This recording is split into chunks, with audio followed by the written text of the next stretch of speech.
काफ़ी सारे लोगों की एक प्रॉब्लम्स होती है, जैसे कि मुझे बहुत सारी कॉल्स आती है कि सर बेस ट्रबल बोर्ड चाहिए हमें हाई क्वालिटी का, तो मैं उनको रिकमेंडेड कर देता हूँ कि ये वाला काफ़ी अच्छी साउंड है इसका। आप किसी से भी ब्रांड जो भी बेच रहे हैं उनसे आप कंपैरिजन करके इसकी साउंड को आप चेक कर सकते हो। बट इशू क्या आता था मुझे पहले कि, तो मैं उनको पता सर इसके लिए आपको 12012 चाहिए होगा ट्रांसफार्मर, तो बोला सर अभी हमारे ट्रांसफार्मर में तो 12012 है ही नहीं, हमारे ट्रांसफार्मर तो 6060 का, उसमें 12012 की कोई टैपिंग ही नहीं है, हमने यही लोकल से ख़रीदा है। और कुछ लोग कहते हैं कि हमने सर खुद बनाया है तो हमने टैपिंग नहीं दी। तो उन चीज़ों को सोल्व नहीं करते। और कुछ लोग क्या होता है कि उनके पास ट्रांसफार्मर होता है, जैसे कि काफ़ी सारे लोग होते हैं जो जिनको इतनी पर्टिकुलर नॉलेज नहीं होती कि इसको 18018 देना है या नहीं देना, 20020 AC देना है नहीं देना। तो काफ़ी सारे जो बोर्ड होते हैं 24024 के, जो TDA 7294 में इस टाइप के बोर्ड मेरे से परचेज़ करते थे, वो लगाते थे। तो लगाते ही उनका मेरे पास फीडबैक आता था कि सर इसकी ये IC फट गई। तो मैं उनसे पूछा सर ऐसा क्या, मतलब किस रीज़न से फटा आपका ट्रांसफार्मर में जो वोल्टेज थी 12012 वो एक्यूरेट थी या नहीं थी। तो बोला सर हमारे पास 24024 का ट्रांसफार्मर था, तो हमने इसको वहीं से उसको उठा के इसको सप्लाई दे दिया तो जल गया। तो मैंने उनको बताया था कि नहीं सर आप ऐसा नहीं कर सकते, इसको रिकमेंडेड आप मैक्सिमम ±20 वोल्ट तक चला सकते हो। अगर आप AC ही 24024 दोगे तो DC में तो अराउंड आपका 27-28 जितना भी निकलेगा वो निकलेगा, तो ये IC आपकी फट जाएगी। ठीक है। और पीछे इसकी एक SMD IC भी लगी हुई है, ये रहा 78-5, तो ये भी फट ख़राब हो जाती है और साथ में ये IC भी उड़ जाती है। ये थोड़ा कम चांस होता है कि उड़े या ना भी उड़े, कई बार बच भी जाती है। तो अब मैंने इसमें क्या इम्प्रूवमेंट किया था, एक तो इसका साउंड्स को भी लेके मैंने इम्प्रूवमेंट किया कि काफ़ी लोग, जैसे कि अब मैं इसको जो यूज़ करता हूँ वो मैं इस टाइप के बोर्ड पे इसको यूज़ करता हूँ। तो जो बाकी लोग जो इसको यूज़ करते हैं वो ज़रूरी नहीं है कि ये बोर्ड सेम ऐसा ही बोर्ड हो, उनका बोर्ड जो है वो डिफरेंट भी हो सकता है, मतलब अलग यूनिवर्सल में कुछ भी वो अपना यूज़ कर सकते, दूसरे टाइप का बोर्ड, चाहे वो क्लास AB हो, चाहे क्लास D हो, चाहे चाइनीज़ बोर्ड हो। तो किसी में हमिंग आती थी, किसी में हमिंग नहीं आती थी। काफ़ी सारे कस्टमर बोलते थे सर एक नंबर का चल रहा है, कोई हमिंग नहीं है, कोई नॉइज़ नहीं, सही चल रहा है। कुछ लोग बोलते थे सर हमिंग क्रिएट हो रही है। तो उसका भी हमने इसमें ध्यान रखते हुए अपनी तरफ से जितना हम इसको हमिंग को इसको हमने सोल्व कर सकते थे, हमने यहाँ पे एक्स्ट्रा PF वगैरह डाल के वो हमिंग को बिल्कुल ख़त्म कर दिया। हमने भी 4-5 टाइप के डिफरेंट टाइप के बोर्ड पे इसको चला के देखा है, किसी में कोई भी हमिंग नहीं है। पहले थोड़ी बहुत हल्की हल्की हमिंग आ जाती थी किसी किसी बोर्ड में।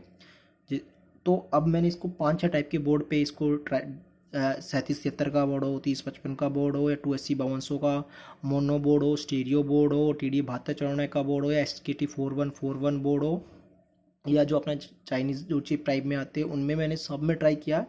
बिल्कुल कोई हमिंग नहीं, जो हल्की फुल्की हमिंग जो हमिंग आती थी पहले बिल्कुल हल्की फुल्की किसी किसी बोर्ड में, वो भी अब बिल्कुल सोल्व हो गई। सेकंड थिंग, जो अब इसको आप हाई वोल्टेज पे ऑपरेट कर सकते हो, जैसे कि मान लो आपका ट्रांसफार्मर 24024 का, तो आप इसको लगा सकते हो। इसमें मैंने यहाँ पे इम्प्रूवमेंट कर दिया, यहाँ पे जिनो डायड लगा दिया है 18 वोल्ट का, कि आप अपना 24024 दोगे तो ये आपका रन करेगा, आप 3030 दोगे तो भी ये रन करेगा। अगर आपको ज़्यादा हाई वोल्टेज का, मान लो 60 70 का या 80 पे भी इसको रन कराना है, तो ये रन आपका करेगा, हाई वोल्टेज पे भी ये रन करेगा। बट उसके अकॉर्डिंग आपको मुझे पहले इन्फॉर्म करना होगा कि सर मुझे इतनी वोल्टेज पे चलाना है, तो उसके अकॉर्डिंग हम आपको कस्टमाइज़ करके दे देंगे। अभी जो हमने ये कस्टमाइज जो मतलब नॉर्मल है, कोई भी ऑर्डर करेगा तो जो उसको बोर्ड मिलेगा वो मैक्सिमम आपका ±30 वोल्ट तक ऑपरेट हो सकता है। अगर आपको 24024 दे, 3030, मैक्सिमम प्लस माइनस मान के चलो 35 वोल्ट पर आप उसको रन करा सकते हैं, कोई इशू नहीं आएगा। बट इन द केस आपको 80 पे रन कराना तो नहीं, तो आपको हमें पहले बताना पड़ेगा कि नहीं सर हमें जो बोर्ड चलाना है वो हाई वोल्टेज पे चलाना है, तो उसको उसके अकॉर्डिंग कस्टमाइज़ करके दो ताकि वो हाई वोल्टेज पे चल जाए। तो ये बोर्ड आपका हाई वोल्टेज पे भी चल जाएगा, कोई इशू नहीं आएगा। जैसी आपको जो परफॉर्मेंस 12012 पे मिलती थी वही सेम परफॉर्मेंस आपको 80 पे भी मिलेगी। और बहुत सारे BT बोर्ड हमने ट्राई किए हैं, मैं आपको दिखा दूंगा, मेरे पास रखे हुए हैं। किसी को भी अगर कंपैरिजन करना है साउंड का तो आप इस बोर्ड से, क्योंकि इस बोर्ड और जो भी आपके पास पहले है वो आप कंपैरिजन करके देखोगे तभी आपको साउंड का पता चलेगा। कि जब आप दो बोर्ड डिफरेंट साउंड सुनोगे ना, कि इसकी साउंड में क्या डिफरेंट, इसकी साउंड में क्या डिफरेंट, तो आपको पता चलता है कि साउंड एक्चुअली होती क्या है।